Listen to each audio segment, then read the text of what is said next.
Racikan berita. Bismillahirrahmanirrahim.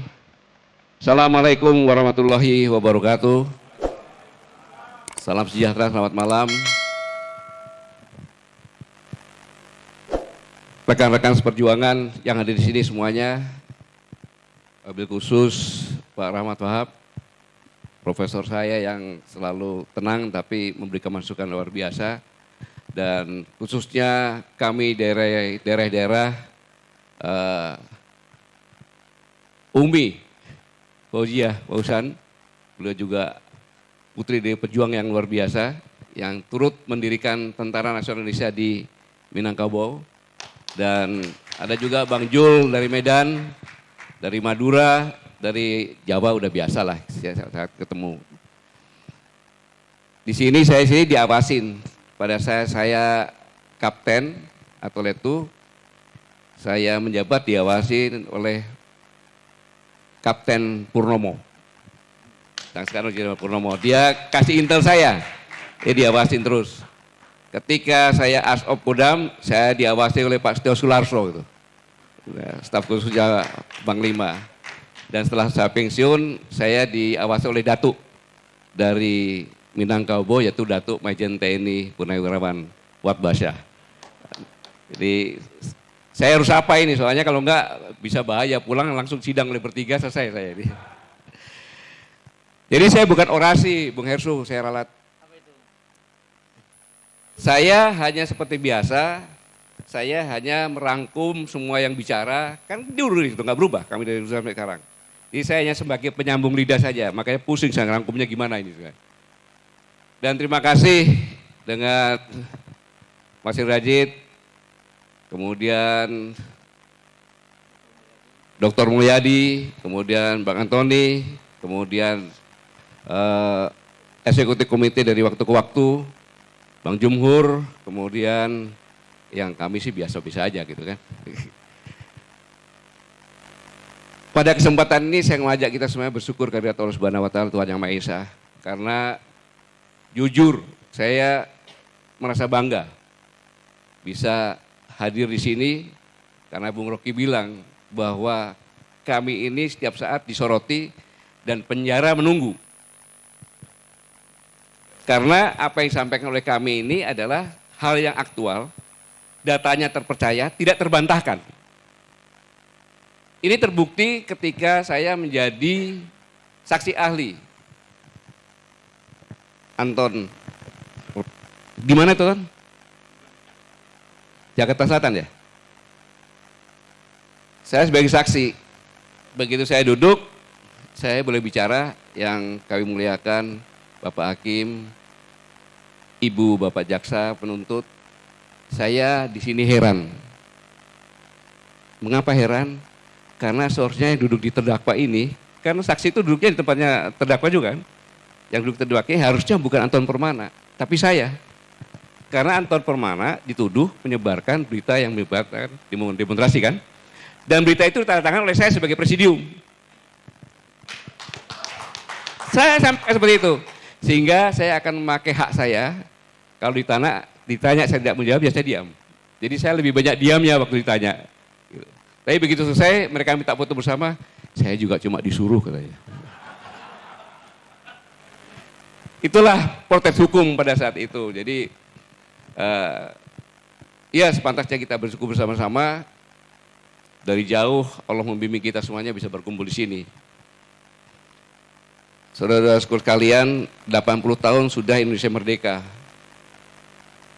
Merdeka sebagai negara berdaulat, tetapi apakah tujuan dan cita-cita kita sudah tercapai? Ini pertanyaan besar. Seperti yang dikatakan tadi, bahwa kemerdekaan Indonesia adalah hasil perjuangan bersama, penuh dengan darah dan derita, bukan hasil sebuah hadiah, dan juga bukan hasil perjuangan satu kelompok saja. Dr. Mulyadi bilang kan tadi, dari bangsa-bangsa yang ada di Indonesia ini semuanya.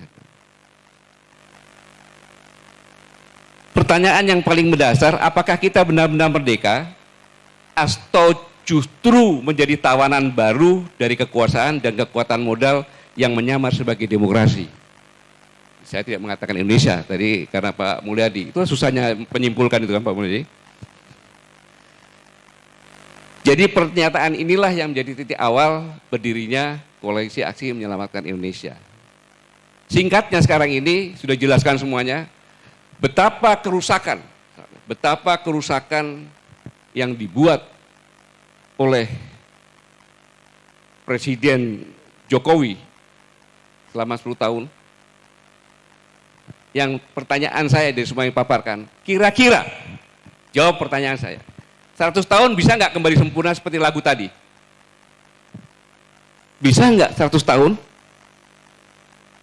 menjadi seperti lagu yang tadi? Sengaja saya lakukan tadi itu menjelaskan. Bisa nggak? Saya pengen tanya, siapa yang bisa? Angkat tangan. Nggak bisa.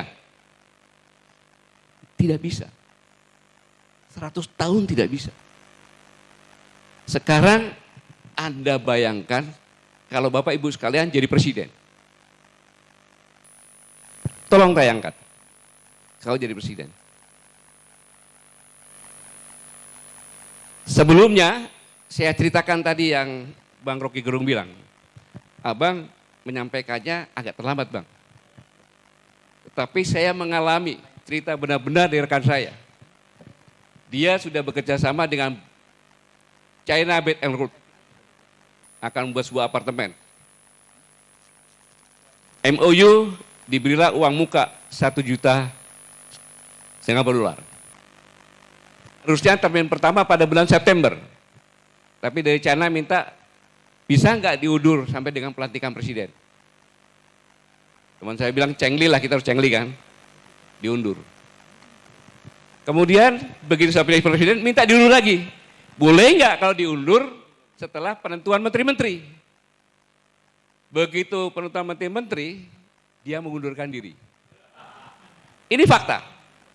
Mengundurkan diri dan dia yang menawarkan. Konsekuensinya silakan ambil 1 juta US$. Tapi kalau setahun kemudian ada perubahan, belum ada kerjasama, mari kerjasama dengan kita lagi. Jadi sejak awal memang yang saya sampaikan di forum AFTA itu karena berdasarkan dari itu. Dan mereka mengamati sampai dengan sekarang ini. Nah, sebelumnya lagi, saya menjelaskan seperti Bang Ubedillah sampaikan, bahwa kemiskinan di Indonesia ini by design. By design. Kenapa? Karena kalau orang kelaparan, kemiskinan, mudah dikendalikan. Ini sebuah teori. Harus hati-hati kalau bilang teori ini. Saya diawasi terus sama Bang Rocky Gerung. Kalau salah Bang, bilangnya nanti aja Bang sekarang Bang. Teknologi Marx bahwa kalau orang lapar itu mudah dikendalikan. Anda ingin bukti, silakan pulang, beli ayam, ya kan, beli ayam, dikurung, 3 hari jangan kasih makan, kasih minum aja. Setelah 3 hari, cabutin bulunya satu persatu. Oke. Habis itu taruh. Anda datang, lari kan? Coba bawa beras. Datang itu ayamnya. Jadi teori inilah yang dilakukan sehingga pada saat pemilu yang akan datang itu mudah dikendalikan. Cukup dengan amplop-amplop itu saja. Mengendalikan membuat orang miskin paling gampang. Apa? Korupsi. Dengan korupsi itu sangat masif cepatnya terjadi kemiskinan. Dan itu terbukti. Kalau dihitung-hitung selama tahun kemarin saja sebelum pemilu, itu saya pikir ratusan triliun atau mungkin sampai 1.000 triliun bisa terjadi itu korupsinya. Mungkin dicek datanya itu. Bagaimana Pak Antoni? Kira-kira berapa Pak Antoni? 1.000 lebih. 1.000 lebih. Sekaligus juga untuk bahan sandera. Untuk pejabat-pejabatnya. Nah, yang jahat lagi. Ya, sangat jahat lagi. Coba bayangkan, kalau Bapak Ibu sekalian jadi presiden, bayangkan benar. Jadi presiden. Begitu jabat,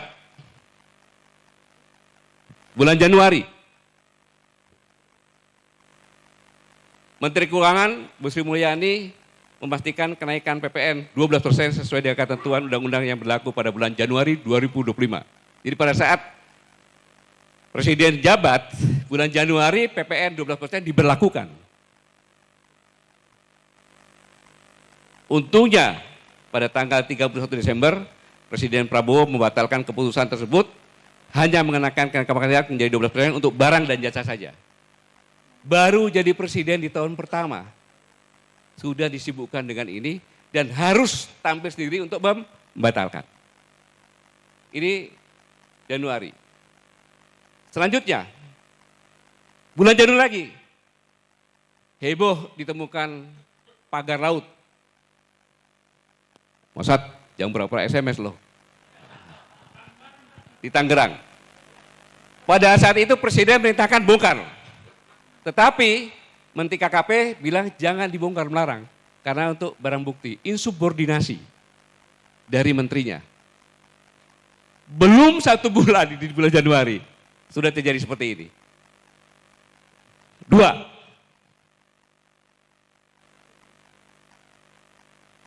Pada 1 Februari, Menteri Bahlil tentang gas melon, pakai antri-antri, kemudian ada yang sampai meninggal. Baru 2 bulan ada 3 perkara nih. Dan kebijakan Bahlil dibatalkan oleh Presiden. Yang keberapa itu? 3 ya. Masih bulan Februari lagi. Heboh, bensin oplosan. Ini kalau terlambat diketahui, mesin-mesin motor masyarakat kecil itu rusak. Akhirnya berbondong-bondong isi bahan bakar di Shell. Sebelum saya lanjutkan, saya menduga ini adalah sabotase struktural. Disabotase yang dilakukan oleh struktural pemerintahan sendiri. Saya menduga itu. Boleh saya menduga seperti itu. Kalau itu panggil saya sebagai yang menyampaikan ini. Sabotase struktural yang dilakukan oleh pemerintah kepada Presiden. Hasilnya nanti saya kasih lihat hasilnya. Sampai Kejaksaan Agung menangkap beberapa dari Pertamina. Februari sudah, sekarang bulan Maret. Menpan RB mengumumkan penundaan pengangkatan calon pegawai negeri sipil dan PPK. Jadi ribut.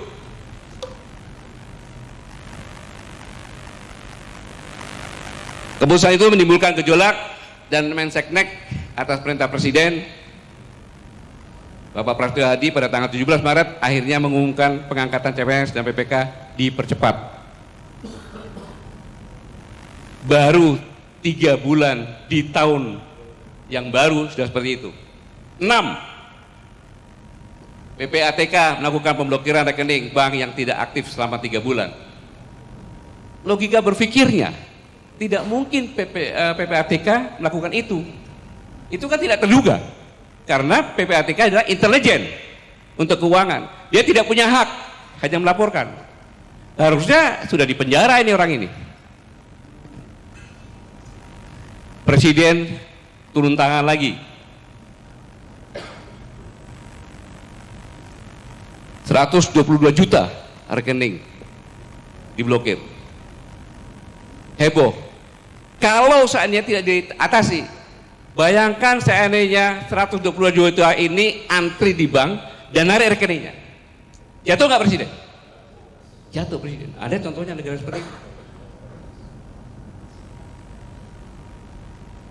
Kemudian sudah diperintahkan untuk dibatalkan. Sudah batal? Belum. Pembangkangan lagi yang kedua. Kenapa? Bank harus orang sendiri yang membuka. Timbullah maki-makian, Presiden goblok, Presiden bajingan, Presiden kurang ajar dari luar negeri. Karena TKW mau berangkat dia buka rekening sini. Jadi dia dikirim ke sini, ketika mau pulang beli tiket dari sini kan? Nggak bisa. Bayangkan, saya harus menabung 3 tahun lagi supaya saya bisa pulang. Di mana-mana maki-maki muncul.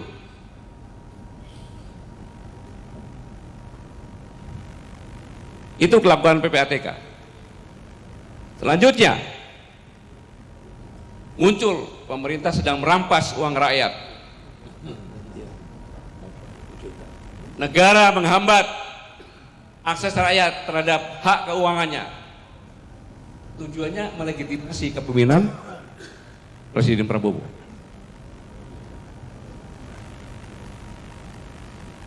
Kemudian April, sengaja bulan April nggak ada. Kenapa? April Mop. Sengaja dibuat nggak ada itu. Inilah desain.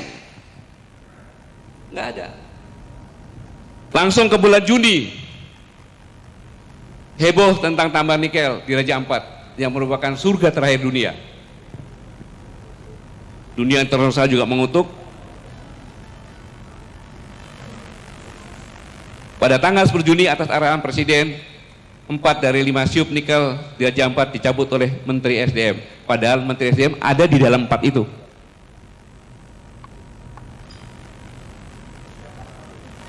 Ya.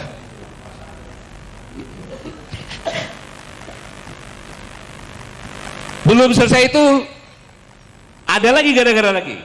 4 pulau di Aceh oleh Menteri Dalam Negeri. Ya kan? Dikasihkan ke Sumatera Utara. Udah meningkat kepada kemungkinan disintegrasi bangsa. Siapa yang jelek? Presiden lagi. Mereka ini hebat mendesain ini.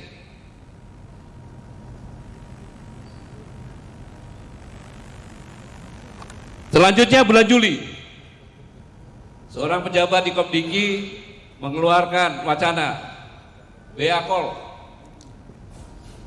dibatasi hanya untuk mereka yang membeli paket internet premium.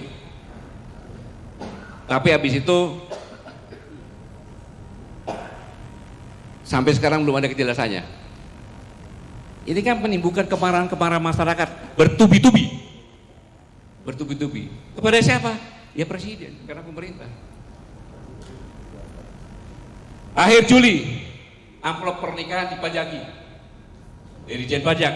Habis itu menganulir, saya tidak melakukan itu. Bayangkan kalau Anda jadi Presiden, bagaimana itu? Bisa berkonsentrasi. Kemudian akhir Juli, tanah nganggur selama 2 tahun disita negara. Pada akhir Juli, media sosial dihebohkan dengan kabar tanah nganggur tersebut.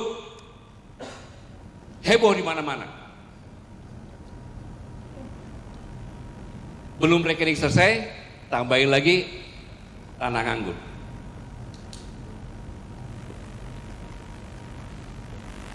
Akhirnya muncul di media sosial, rekening nganggur 3 bulan diblokir, tanah nganggur selama 2 tahun disita negara. Kami nganggur bertahun-tahun, pemerintah tak peduli. Tapi muncul lagi, waspada, janda yang 2 tahun bisa disita oleh pemerintah. Muncul itu.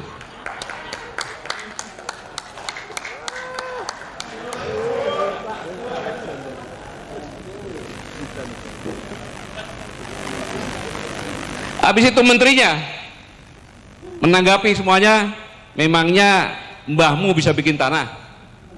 Menterinya seperti itu.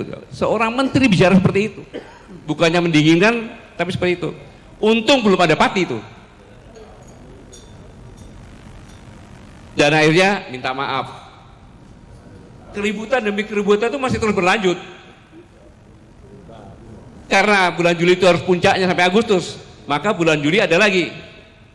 Ketika Presiden memberikan abolisi dan amnesti untuk Thomas Lembong dan Hasto, keputusan Presiden diserang. Saya tahu yang menyerang itu adalah gabungan YouTuber Nusantara. Akhirnya majulkan Prabowo. Itu tujuan mereka memang. Bahkan saya yakin Bapak Ibu sini mungkin setengahnya lebih sudah membenci sama Prabowo. Iya kan? Saya bicara tenang. Kenapa? Kami itu adalah organisasi yang mandiri dari orang-orang intelektual yang sudah final, maka kami tidak mencari posisi. Saya ulangi, kami tidak mencari posisi, tapi kami mencari kontribusi apa yang bisa diberikan kepada negara ini agar selamat. Jadi jangan dibilang saya orangnya Prabowo, bukan. Ketika pemilu kemarin, saya tidak. Bahkan dari diskusi, apakah kami kita bubarkan karena sudah memasukkan politik praktis? Jangan. Itulah hebatnya kami. Lebih baik kami nonaktif sementara memilih. Ya silakan. Ya tinggal 10 sampai 11 orang saja. Kalau kita diskusi. Orang bilang Barangkali Sakti biar saja. Sampai sekarang ada nggak anggota kami yang masuk pada posisi dari kami? Nggak ada kan? Karena kami bukan mencari posisi. Tidak. Tapi kontribusi apa yang bisa kami berikan untuk negara?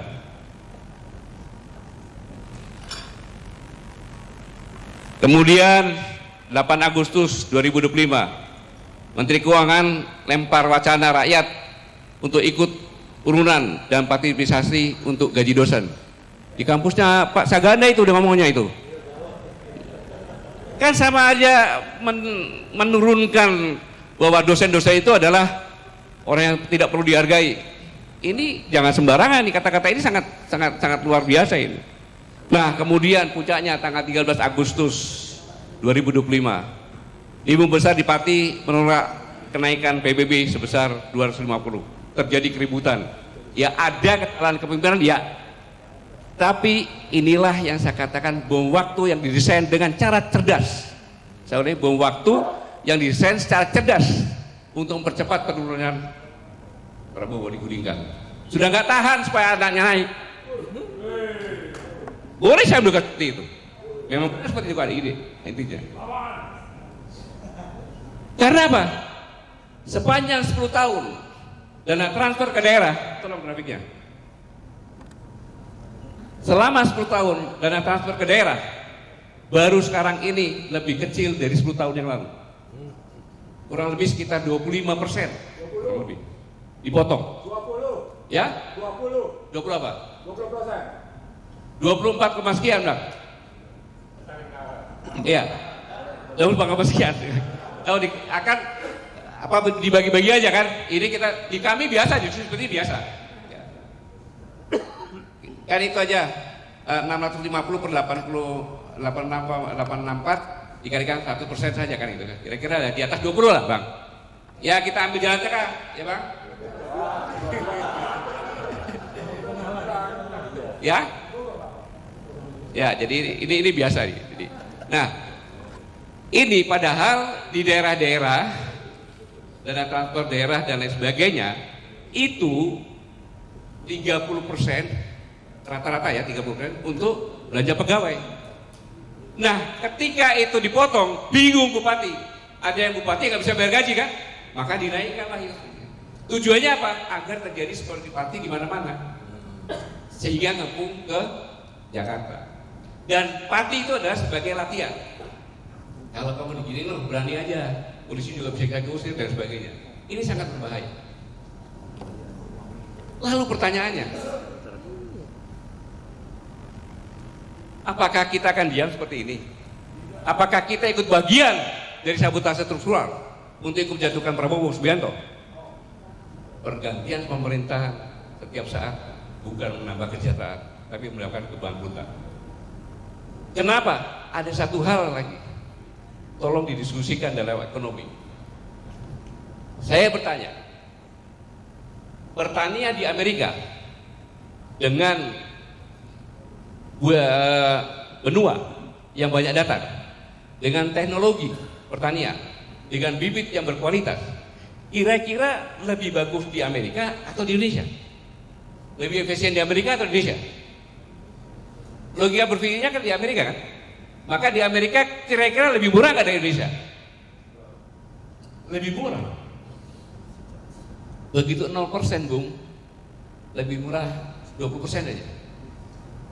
Habis di sini masuk. Mulai dari gandum, jagung, kalau perlu padi. Akhirnya petani bukannya tidak mau, ya rugi dia. Inilah sangat-sangat berbahaya. Karena begitu ini terjadi, tidak ada pertanyaan lagi, begitu di stop, mati kita semuanya. Ini juga proses dari penguasaan wilayah dengan cara shock. Kita bicara Cina. Taruhlah Tokopedia atau apa, dibeli. Tokopedia itu kan sebagai sarana untuk menjual di samping barang-barang dari luar, dari Cina juga, tapi UMKM juga. Setuju nggak ya? Ketika saya sudah beli ini, saya tinggal ngomong, punya mau dijual, tapi harus setor saya di bawah 20% lagi. Totalnya 100 cuma 80. Anda mau nggak apa-apa. Akhirnya UMKM jatuh. Distribusi. Sekarang saya juga menyelenggarakan distribusi juga. Saya pindah ke distribusi yang dibuat oleh Pak Antoni, saya bilang gitu. Karena lebih murah 50%. Kalau Anda ikut juga silakan. Bersaing, nggak bisa hidup. Artinya apa? UMKM habis, usaha semuanya habis. Dikuasai oleh mereka. Dua negara besar ini sama-sama menghancurkan kita dengan cara yang sistematis. Itulah yang seharusnya sama-sama kita pikirkan, bahwa negara kita ini sedang diincar sejak dahulu kala sampai dengan sekarang, sejak zaman Portugis, Spanyol dan sebagainya sampai dengan sekarang. Dan dalam kondisi seperti ini, saya menghimbau, saya bukan orangnya Pak Prabowo, saya bukan siapa-siapa, saya adalah kami yang harus menyuarakan apa adanya. Gak ada alternatif lain. Mari kita bergandengan tangan, kohesi nasional yang sudah pecah kita perbaiki. Hukum yang tajam ke atas, terbalik, tajam ke bawah, tumpul ke atas, kita perbaiki. Tata krama budaya yang hilang, perbaiki. Dengan apa? Ya kita ngajak demo kepada presiden. Masa udah tahu seperti itu masih mempertahankan menteri-menteri yang seperti itu? Seperti yang Bung Rocky bilang. Iya dong. Kita sudah memperingatkan seperti ini, Bung Rocky semuanya mengingatkan. Jelas. Dan buktinya usaha yang seperti itu sudah ada. Kemudian sudah dihianati dengan sistematis seperti ini. Masih tetap. Aneh dong. Memang saya sadar tidak mungkin begitu cepat. Ada tahapan-tahapannya. Karena struktural ini yang saya katakan sabotase struktural itu berlapis. Mulai daripada menteri, deputinya sampai ke bawah.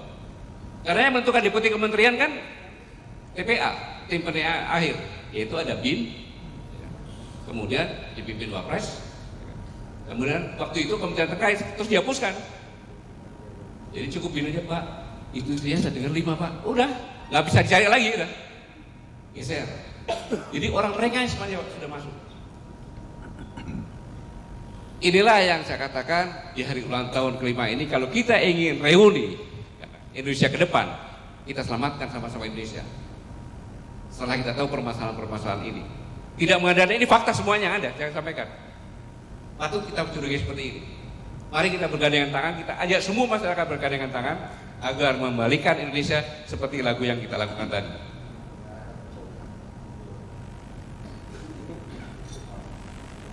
Ya, itu cara yang paling efektif. Tapi caranya adalah bukan cara seperti yang tadi, bukan cara lewat konstitusi. Ya. Cara tekanan-tekanan psikologis tadi, ya kan, pelajaran dari Pati dan sebagainya, untuk lakukan itu akan lebih efisien.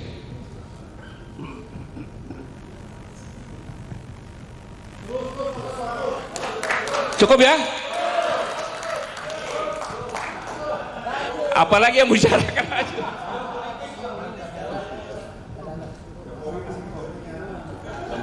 Jokowi udah sebutkan tadi semuanya, ya. Jadi saudaraku sekalian, saya hanya nyampaikan dirgahayu Koalisi Aksi Menyelamatkan Indonesia.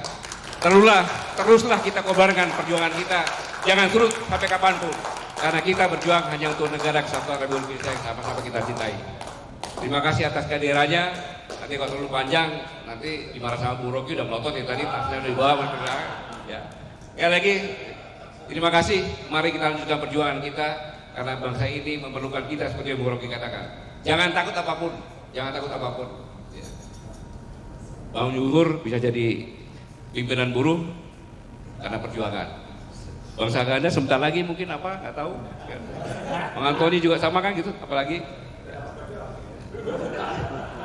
Saya pikir itu, sekali lagi saya terima kasih. Saya mengerti pengorbanan Bapak Ibu sekalian jauh-jauh datang ke sini untuk bersama-sama reuni di sini. Tapi yang saya yakin dari pandangan kita semuanya, kita akan tetap berjuang bersama-sama. Terima kasih. Wassalamualaikum warahmatullahi wabarakatuh.